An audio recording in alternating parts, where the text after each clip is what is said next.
তো হ্যালো, আসসালামু আলাইকুম। সুপ্রিয় শিক্ষার্থীবৃন্দু, আশা করি সবাই ভালো আছো।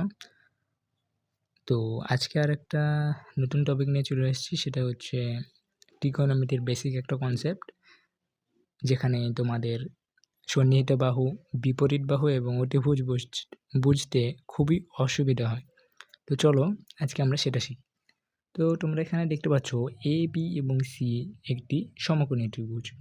তো এখানে সমকোণী ত্রিভুজে দেখো এবি, বিসি এবং এসি তিনটি বাহু। তো এখানে আমি কোনটাকে কি বলবো সেটা আমাদেরকে আগে জানতে হবে। তো চলো শুরু করা যাক।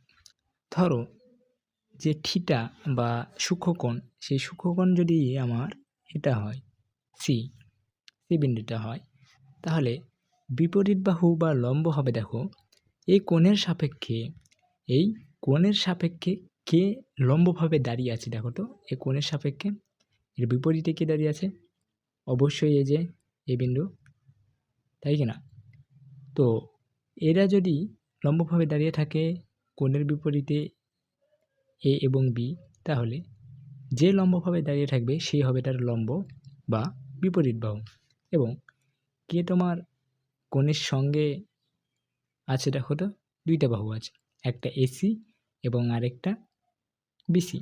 তো এখানে দেখো বড় বাহু কোনটা? অবশ্যই এই যে তোমার এ বাহুটা। তো এ এবং সি হচ্ছে কি তাহলে অতিভুজ।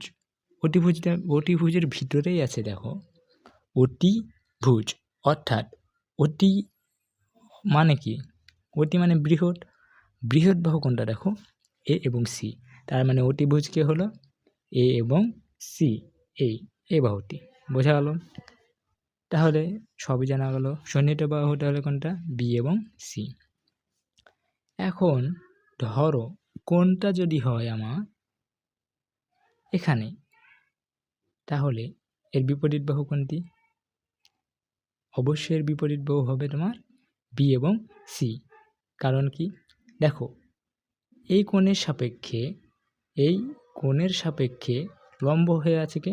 লম্ব হচ্ছে তোমার বি এবং সি, লম্বভাবে দাঁড়িয়ে আছে।